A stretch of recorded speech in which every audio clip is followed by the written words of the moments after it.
Hey Don, how familiar are you with the 2022 Nissan Maxima?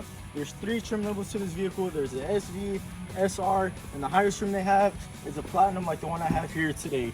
The other thing I'm gonna talk about is the gas mileage. So if you follow me, for the gas mileage, there's 21 miles to the city, 30 on the highway. And if you look at it, premium fuel is required since this is the maximum performing vehicle. This vehicle right here for the warranty, there's 3 years or 36,000 mile warranty, or 5 years, 60,000 mile warranty. For the safety rating on this car is a 5, which is the highest, which is the maximum, just like this car. My favorite feature about this car is the memory seating and also the memory steering. Also, my number one favorite feature is if you look in the back, there's a visor that comes up on those perfect sunny days since we live here in Texas.